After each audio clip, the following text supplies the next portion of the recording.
नमस्कार, मेरा नाम है अर्पित शुक्ला और आज के इस वीडियो में हम बात करेंगे जन्म कुंडली का जो 12th हाउस होता है, इससे हम कैसे कुछ अमेजिंग प्रेडिक्शंस निकाल सकते हैं। यह भाव अपने आप में क्या महत्व रखता है, क्या इसके सिग्निफिकेंस है, वो मैं आपको बताने की कोशिश करूंगा।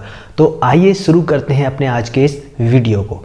यदि आप अपनी जन्म कुंडली अथवा ज्योतिष से संबंधित कुछ भी प्रश्न पूछना चाहते हैं तो स्क्रीन पर दिए व्हाट्सएप नंबर पर मुझसे कांटेक्ट कर सकते हैं।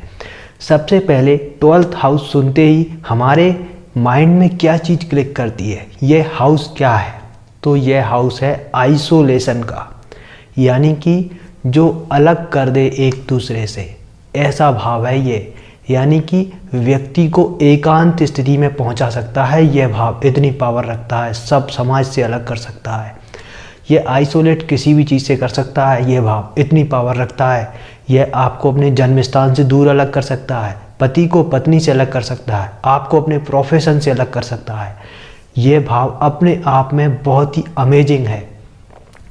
किसी भी व्यक्ति की पर्सनल लाइफ की यदि आपको इन्फॉर्मेशन एक्सट्रैक्ट करनी है ना, तो 12th हाउस की स्टडी कर लीजिए। बस 12th हाउस को देख लीजिए, उस व्यक्ति की पर्सनल लाइफ पता चल जाएगी विद इन मिनट्स आपको।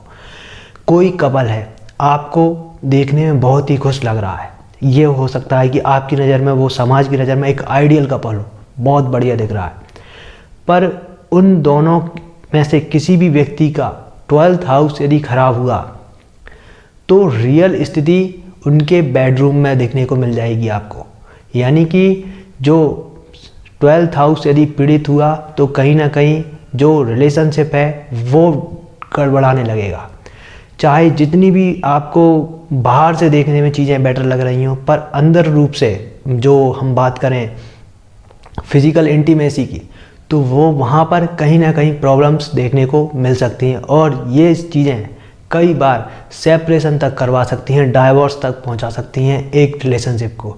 तो 12th हाउस अपने आप में इसलिए महत्वपूर्ण बन जाता है क्योंकि यह दिखाता है सैया सुख को, यानी कि सैया यानी बेड और सुख यानी प्लेजर को। यदि ये चीज़ गड़बड़ होगी तो कहीं ना कहीं रिलेशनशिप में भी इशूज़ देखने को मिल सकते हैं। तो हालांकि इस भाव के बारे में ज़्यादातर समय बात करने से सामान्य रूप से लोग बचते हैं, पर एक महत्वपूर्ण भाव है।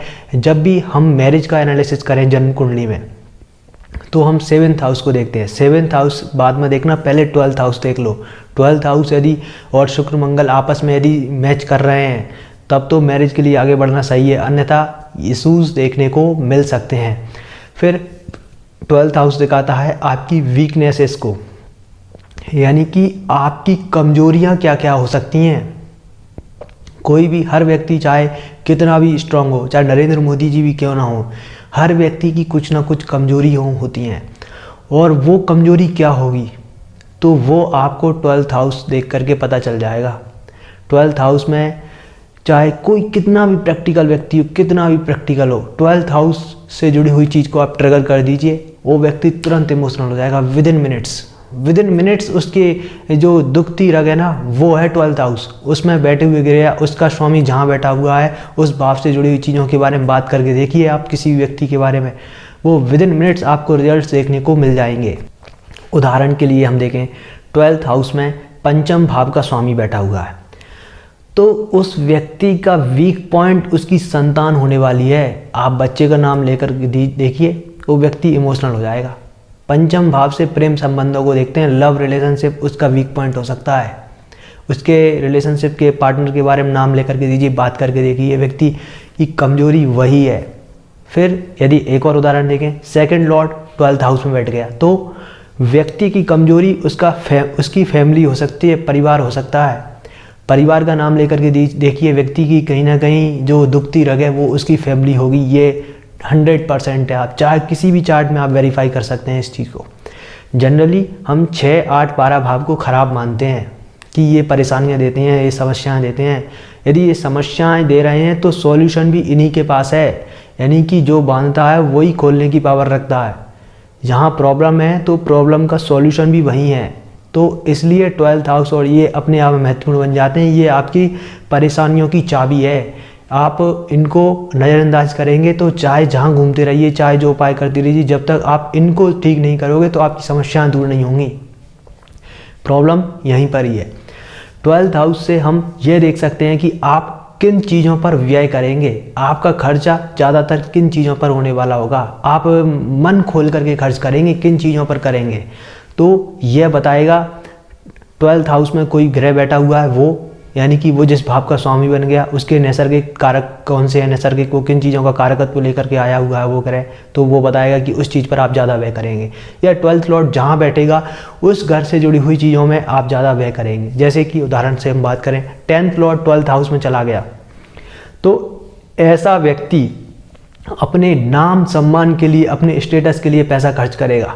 कोई होते हैं ना जो होर्डिंग्स लगवाते हैं, बैनर लगवाते हैं, अपने ऊपर पैसा खर्च करते हैं अपने स्टेटस के लिए, अपनी पर्सनालिटी के लिए। तो वो सब चीज़ें कहीं ना कहीं जो अपने प्रोफेशन है, अपने जो काम करने की जगह है वहाँ को चमका के रखते हैं। वो सब चीज़ों पर पैसा कौन खर्च करता है? जिसका 10th लॉर्ड 12th हाउस में है या 12th लॉर्ड 10th हाउस में बैठा हुआ है, तो व्यक्ति समझ लीजिए अपने स्टेटस के लिए, अपने नाम के लिए पैसा खर्च करवाएगा। वो बैनर लगवाते हैं, होर्डिंग्स लगवाते हैं, वो सब चीज़ें यहाँ पर देखने को मिल सकती हैं। फिर किसी व्यक्ति का 11th लॉर्ड 12th हाउस में चला गया तो ऐसा व्यक्ति अपने दोस्तों पर पैसा खर्च करते हुए मिल जाएगा आपको। वो जब दोस्त यार बैठे होंगे तो वो सोचेगा नहीं कि जेब में कितने पैसे हैं नहीं है, वो पहले से आगे से खर्च करने के लिए तैयार हो जाएगा। 3rd लॉर्ड 12th हाउस में चला गया, ऐसा व्यक्ति यात्राओं में बड़ा पैसा खर्च करेगा। कहीं ना कहीं उसको जब भी मौका लगे, जिस भी दोस्त के साथ मौका लगे, वो ट्रैवलिंग करने के लिए तैयार रहेगा, उसका बैग पैक रहेगा हमेशा। ये देख सकते हैं आप।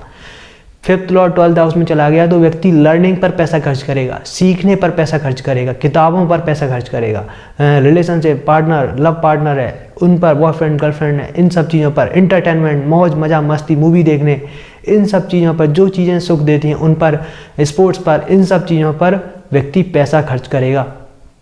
आपकी हॉरोस्कोप में होगी, आप खुद मैच कर लीजिए कि आप किस चीज़ पर पैसा खर्च करते हैं, आपको तुरंत पता चल जाएगा। 4th लॉर्ड आ गया 12th हाउस में या फिर 12th लॉर्ड 4th हाउस में चला गया तो आप अपने घर पर पैसा खर्च करेंगे, अपनी माँ के ऊपर पैसा खर्च करेंगे, अपने वाहन, गाड़ी, सुख, जो चीज़ें आपको सुख देती हैं, कंफर्ट देती हैं, उनके ऊपर आप पैसा अधिक खर्च करेंगे, ये देखने को मिलेगा। सेम 2nd लॉर्ड चला गया 12th हाउस में, या तो ऐसा व्यक्ति सेविंग कर ही नहीं पाएगा, और करेगा तो उसको FD के रूप में करनी पड़ेगी तभी सेविंग हो पाएंगी, नहीं व्यक्ति सेविंग नहीं कर पाएगा। यानी कि अपनी फैमिली के ऊपर वो पैसा खर्च कर सकता है लेकिन सेविंग्स करने में उसको इश्यूज देखने को मिल सकते हैं। अब 1st लॉर्ड 12th हाउस में चला गया तो हम क्या कहेंगे? व्यक्ति के लिए खराब हो? नहीं, ऐसा व्यक्ति तो खुद के ऊपर ही पैसा खर्च करेगा, अपना सारा पैसा खुद के ऊपर खर्च कर रहा होगा।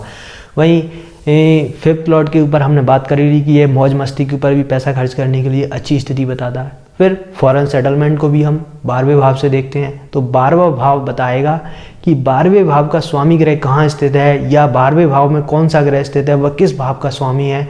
तो वो चीज़ें बता सकती हैं कि इन कारण की वजह से आप अपने घर से दूर जा सकते हैं, विदेश में जा सकते हैं, सेटल हो सकते हैं। फॉरेन सेटलमेंट का भी हाउस यही है। 2nd हाउस है तो या तो पैसा कमाने की वजह से या आपकी फैमिली विदेश में रहती है तो उसकी वजह से आप विदेश जा सकते हैं। 3rd हाउस है तो टूर करने के लिए, ट्रैवल करने के लिए, थोड़ा एंजॉय करने के लिए, कुछ सीखने के लिए, उस वजह से जा सकते हैं। 4th हाउस है तो आप विदेश में प्रॉपर्टी बना सकते हैं, अपने कहीं ना कहीं जो जन्म स्थान से दूर जाने के लिए भी यह एक योग बनाता है। फिर 10th लॉर्ड स्थित है 12th हाउस में तो प्रोफेशन की वजह से किसी MNC में आप काम कर सकते हैं, कार्य क्षेत्र की वजह से विदेश जाने की संभावनाओं को बढ़ा देता है। 6th लॉर्ड है तो जॉब की वजह से आप विदेश जा सकते हैं। 9th लॉर्ड है 12th हाउस में तो धार्मिक यात्राओं की वजह से आप विदेश जा सकते हैं। 7th लॉर्ड गया है तो पति पत्नी के साथ में आप घूमने की दृष्टि से या विवाह के बाद जो हनीमून तो उस वजह से विदेश जा सकते हैं। तो इस तरह की संभावनाओं को हम 12th हाउस से देख सकते हैं।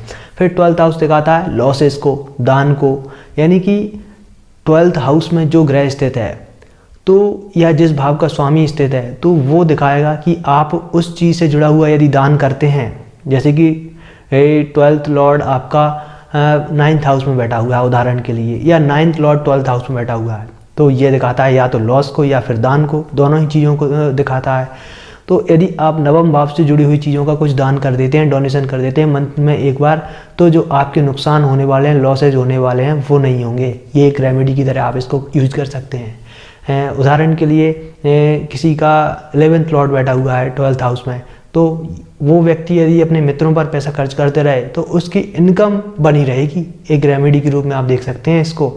10th और 12th हाउस में है तो अपने प्रोफेशन पर कुछ पैसा प्रोफेशन जहाँ कार्य क्षेत्र है वहाँ आसपास में कुछ चीज़ें फ्री में कर दे, वो डोनेट कर दे, तो उसके प्रोफेशन में उसको कोई लॉस नहीं होंगे कार्य क्षेत्र में।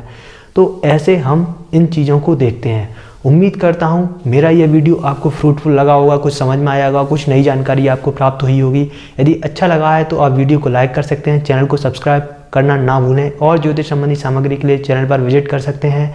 अन्यथा फिर मिलेंगे एक और अन्य वीडियो में। मेरे साथ बने रहने के लिए आप सभी का प्रेम पूर्वक धन्यवाद। जय श्री राम।